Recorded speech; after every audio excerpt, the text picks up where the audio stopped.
Deciding on a brokerage as a brand new real estate agent. So a popular thought or idea that comes up often in our community is that the shoe is on the other foot when choosing a brokerage, meaning that you are interviewing them is a common phrase used in the industry. This isn't 100% accurate in my opinion, and we'll get into reasons why in this video, as well as 3 areas to focus on or at least have front of mind when interviewing people and brokerages here in Ontario, Canada, as well as what I look for, what I pay, and what I get. Just quickly though, if you find these videos helpful, consider liking and subscribing. It means an absolute ton to me, but let's just dive right into the video. Okay, let's touch on who's interviewing who, and it's also first on the list, the people you choose to join the brokerage with. When meeting with people about joining a brokerage, whether it's on Zoom or in person, understand that this is a mutually beneficial business relationship, meaning that both parties, brokerage or representative and new realtor, represent some form of value. New real estate agent joining the brokerage,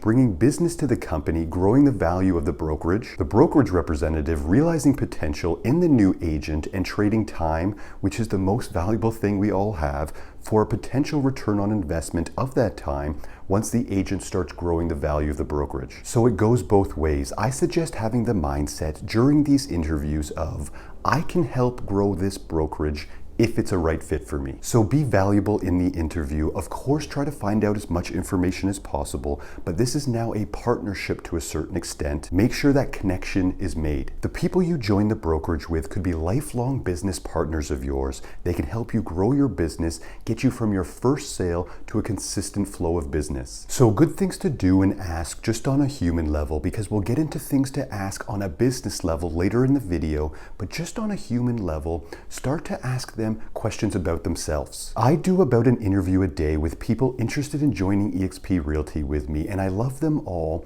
because to a certain extent, the people that reach out to me and meet with me, they already know me on some level because of this channel. And that's a beautiful thing, of course, but if you don't know who you're going to be talking with and you want to try to make that connection, I would actually ask them this question.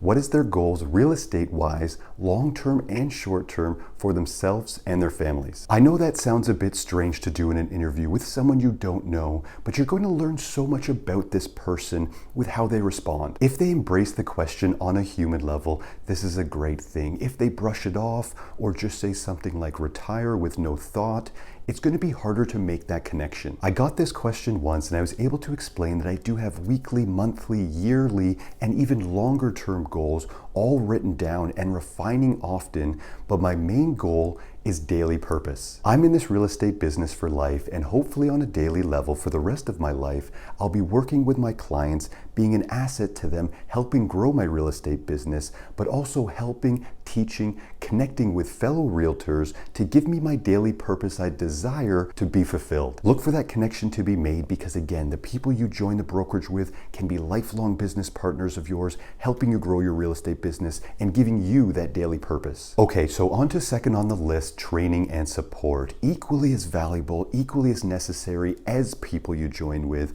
especially as brand new agents at the beginning, but even for established agents in ever-changing markets. In the interview, ask the person you are talking to how the training works at their brokerage and who will be teaching it. Get them to show you exactly how it will work. If you know me by now, I need perfectly organized video training waiting for me, but if they say something like, "Don't worry, our training is great," definitely go a bit deeper and get them to show you. Where is this training? Is it recorded or is it live? If it is live, what day of the week is it? Is it multiple days? From when to when? And most importantly, who is teaching it? Don't be afraid to ask these in-depth questions when it comes to training, because training is so insanely important, and for some strange reason in the real estate industry, it is notoriously bad. I haven't exactly quite put my finger on why this is, but I feel it's a combination of 2 things. One is something that we all kind of already know. There's such a small amount of people in this world that should actually teach. To be a good teacher, you have to have a passion for it. It's almost like art. You have to understand that knowledge is power and respect that. Good teachers have great attention to detail. They can project themselves back to the beginning of what it felt like to not even know the logistics of the business, and they also respect time, they are organized, they have systems set up in place to optimize learning potential. Unfortunately, most brokerages do not have that set up, and what's strangely worse than that is a lot of people, a lot of brokerages have an older school keep things close to your chest mentality. When I was at our previous brokerage for 2.5 years before joining eXp Realty, we definitely felt that competitive energy throughout the office. It's not great for sure. I cannot go back to that mindset, but it's not everywhere. Just make sure you're asking those questions about the training, and if they do have it set up properly, they'll be able to answer your questions, not just confidently, but efficiently. Okay, so if we touch on support as well, realistically, if the people you join with have that training set up in place, you probably will be pretty good,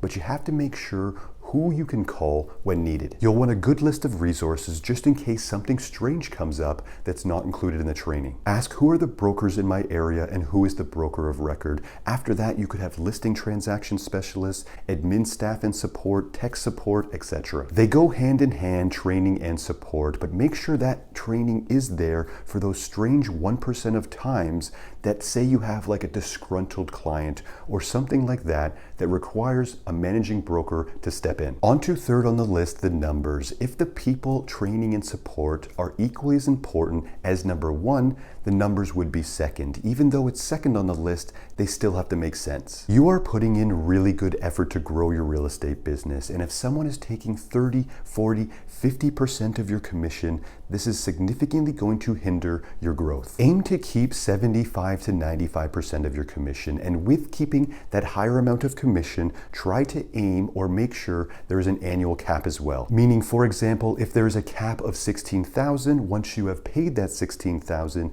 you move to 100% commission split for the remainder of that calendar year. This is where you can start to see those really big commission checks start to roll in that can really help with true growth. Also in the numbers, there could be a monthly desk fee or a monthly tech fee. Ask them, what does that come with? For instance, at our old brokerage, there was a very high desk fee, and we also had to pay for our own website and our own CRM. As far as numbers goes, you'll want something for what you're paying for in today's market, that's for sure. Okay, so on to how I think about these three topics, what I pay and what I get. First, the people, and again, do what I did, ask them about themselves. I find if they have an abundance mindset, they are passionate about helping each other, and they understand daily purpose, they're going to be like-minded as myself. Second, training and support. Training for sure. I need perfectly organized video tutorials waiting for me, not just on the logistics and actions because I'm brand new, but how to grow a personal brand, how to generate leads, and how to grow a real business. This training is also included with joining the brokerage, no additional fees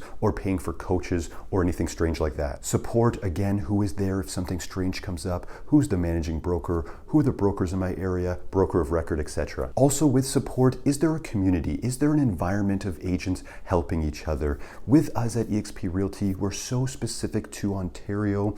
There is support in the cloud, of course, but we have additional groups for weekly masterminds, one-on-one coaching calls whenever you need them, and of course, daily support to help with that purpose. Numbers-wise, I pay $156 per month. This comes with KV Core, a fully IDX'd website, full CRM. I'm on an 80-20 split with a $16,000 cap, and this is for everything, all training and support. This is my brokerage, of course, eXp Realty. It's amazing for full-time agents with its additional value and no ceiling, but it's also fantastic for part-time agents with its flexibility.